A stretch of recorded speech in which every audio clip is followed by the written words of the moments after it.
The streets were filled with chaos as hordes of zombies relentlessly pursued the terrified civilians, their screams echoing through the air. The overwhelming fear was reflected on their faces.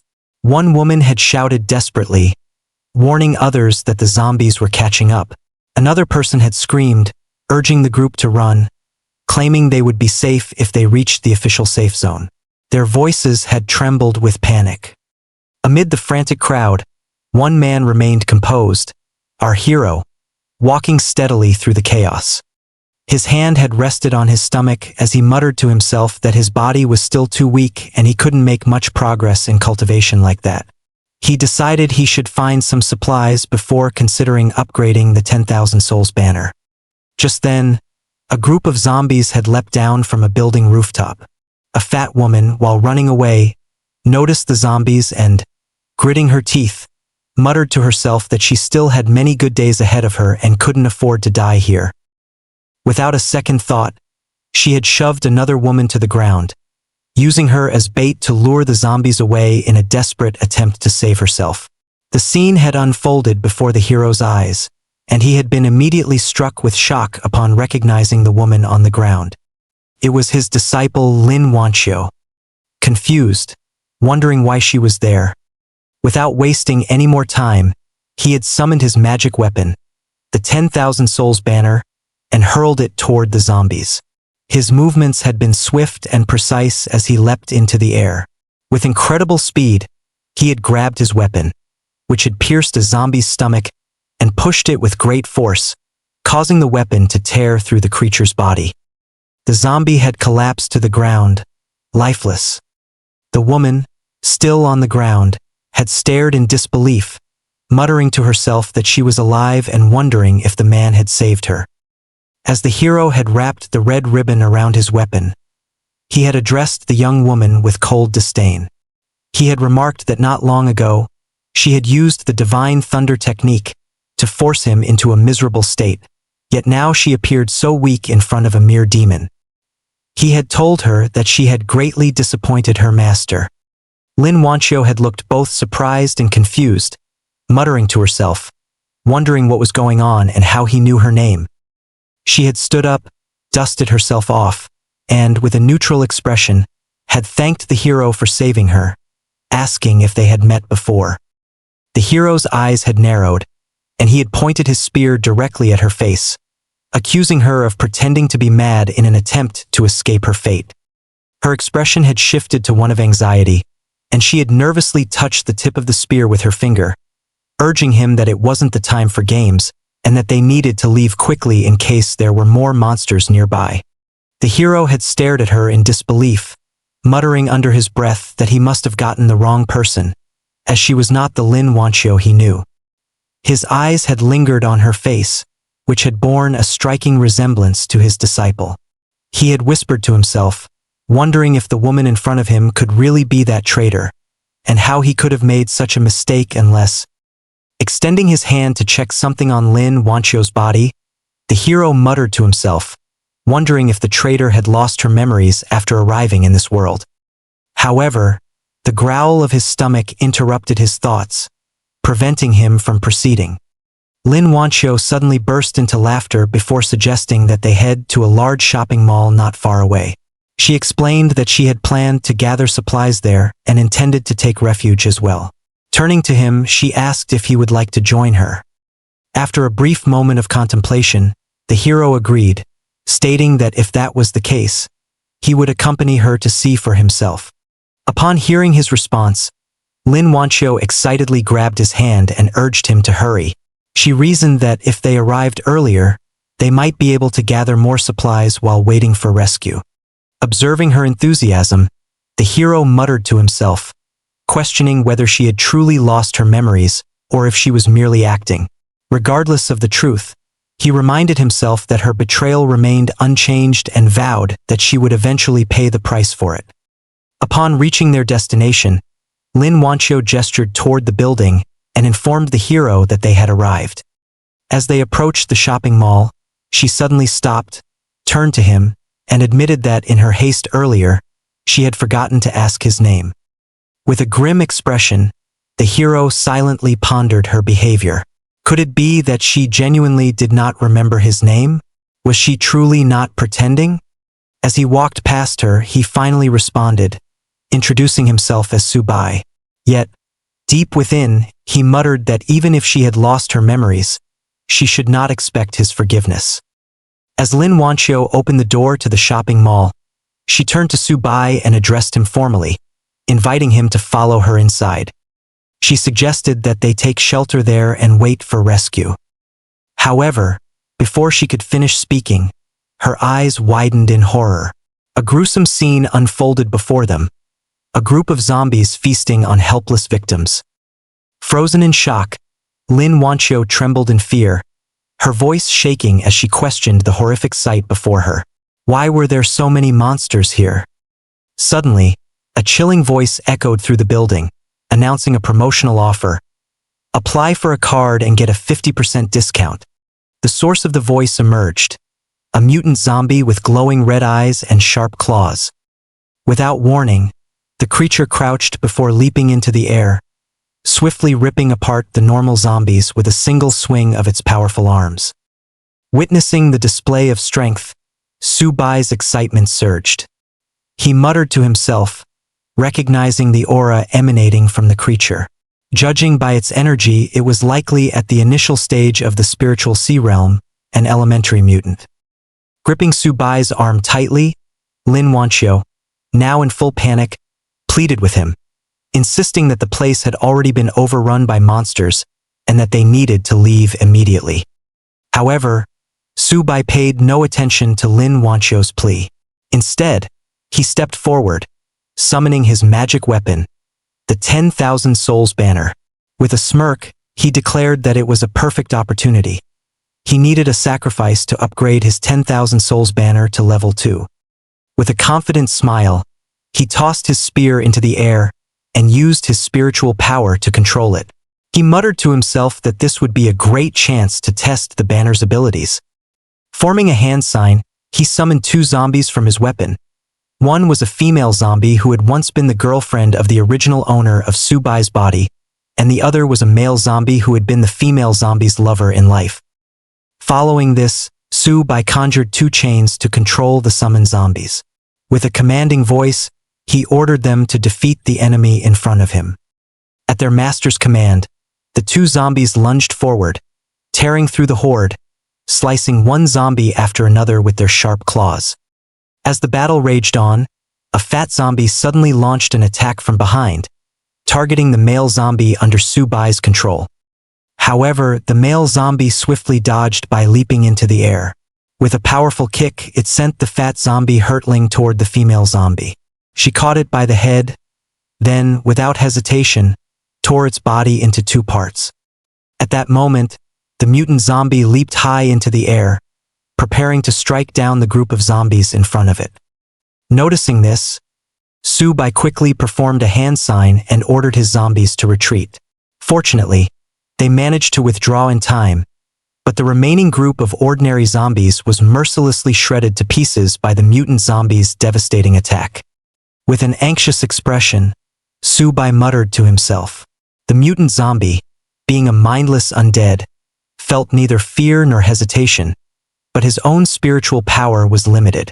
Dragging out the fight would do him no good. He had to act quickly. Determined to end the battle, Subai formed a different hand sign and executed a new strategy. He controlled the male zombie, using it as bait by allowing it to sacrifice itself beneath the long and sharp claws of the mutant zombie. Subai saw the perfect moment to attack. He immediately commanded the female zombie to leap onto the mutant zombie from behind and sink its teeth deep into its neck, tearing it apart in one vicious motion. The mutant zombie let out a loud growl before collapsing to the ground. Subai approached it and used his magic weapon to restrain and absorb it into the 10,000 Souls banner. As soon as he completed the process, a notification appeared before him, informing him that he had successfully killed an elementary zombie and that the level of the 10,000 Souls banner had been upgraded to level 2, allowing it to accommodate 5 more souls. A second system panel manifested, displaying a new requirement, stating that to advance to the next level, he would need to hunt down an advanced zombie. With a thoughtful expression, Subai clenched his fists and muttered to himself, wondering if this meant he had to hunt down a foundation beast, given that his current cultivation level was still at the spiritual sea realm. Before he could dwell further on the matter, Lin Wanqiu ran toward him, her face beaming with amazement. She admitted that she had initially thought he was just an insane man but had never expected him to be so powerful. Observing her reaction, Subai muttered to himself with a troubled look, questioning whether she was truly his intelligent second disciple. He could not shake the feeling that she was acting more like a naive girl. At that moment, as the threat of the zombies had passed, a man emerged from hiding and loudly called for everyone to come out, announcing that now that the monsters were dead, they could resume distributing supplies. Another survivor expressed relief, stating that they could finally wait for rescue in peace. A third man agreed, nodding and commenting that with the supplies they had, they should be able to survive for a while. With a joyful expression, Lin Wanqiu turned to Subai and expressed her relief, stating that they were now safe and that with the abundance of supplies, they should be able to hold out until rescue arrived. Suddenly, their conversation was interrupted by a man with gray hair, who eyed them suspiciously and demanded to know who they were. He reminded them of the rule that prioritized those who arrived first, questioning their right to take supplies. Pointing arrogantly at himself, he continued, declaring that the territory belonged to him and asking who had given them permission to take anything. Another man standing beside him supported his claim, insisting that they could not simply expect to be given supplies. A third man, positioned on the left of their leader, scowled, asserting that the supplies had been gathered through great effort while escaping the monsters and warning them not to take advantage of their hard work. Upon hearing this, Lin Wanqiu's face turned red with anger. She furiously shouted at them, declaring that it had been Subai who had killed the monsters and accusing them of trying to take credit for his work. The gray-haired leader scoffed, placing his hands on his waist. He mockingly questioned how someone as thin as a bamboo pole could have possibly killed a monster, dismissing her claims as a joke. He further speculated that the monsters had likely killed each other. Another man sneered at Lin Wanqiu, sarcastically telling her to have some shame and accusing her of trying to take all the credit for herself. Upon hearing their mockery of Subai, Lin Wanqiu's frustration boiled over. Her voice rose in anger as she screamed at them, unwilling to let such injustice go unanswered. Subai placed a firm hand on Lin Wanqiu's shoulder, a silent gesture to calm her down. His gaze remained fixed on the group of men standing before them. Maintaining a composed expression, he reminded her that throughout history, wealth had always stirred the hearts of men, and she needed to understand that words alone would never be enough to claim what she deserved. Tears welled up in Lin Wanqiu's eyes as she turned to him, frustration evident in her trembling voice. She protested that he was the one who had defeated the monsters, yet the others were shamelessly trying to take advantage of his work and even slander him. With a confident smirk, Subai rested his magic weapon on his shoulder and replied coolly that only the weak resorted to petty tricks, while the strong always dictated what was right. Taking slow, deliberate steps toward the men, his expression darkened. His voice, though calm, carried an undeniable weight as he declared that he needed to gather some supplies and asked who was in favor and who was against it. The leader of the group, along with several of his subordinates, immediately voiced their opposition. The leader firmly stated that he was against it. Another man stepped forward, sneering as he looked Subai up and down, mocking him by asking if he truly believed he could take on all of them alone. A third man jabbed a finger in Subai's direction, his tone dripping with mockery. He warned that if Subai knew what was good for him, he would walk away, questioning whether he truly thought he would remain safe if he angered them. Our hero remained unfazed. Instead, he chuckled darkly, his grave expression shifting into one of eerie amusement. He coldly informed them that if they stood in his way, they could die, and once they were gone, the supplies would be his. Without hesitation, he summoned his newly acquired intermediate zombie from the 10,000 Souls banner. The moment the monstrous figure appeared, terror spread across the faces of those who had opposed him. One of the men stumbled back in horror, his voice cracking as he cried out that the monster was still alive. Su-bai wasted no time, giving a single, decisive command for his zombie to kill them. Panic erupted among the group. The two men who had been most vocal against him began to tremble, fear overtaking their arrogance. One of them desperately pleaded that he did not want to die. The leader, his bravado crumbling, turned to Su-bai with wide, terrified eyes, begging for his life. He admitted his mistake, offering to let Su-bai take the supplies in exchange for being spared. But it was too late. The zombies struck with brutal efficiency, slicing through their bodies with terrifying force. Their screams were short-lived, their limbs torn apart as blood splattered across the cold floor. A stunned silence fell over the remaining survivors. Their faces paled as they stared at the blood dripping from the zombie's claws.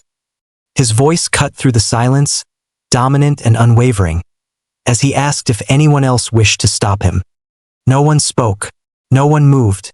The air was thick with fear as the survivors lowered their heads, too afraid to even look at him.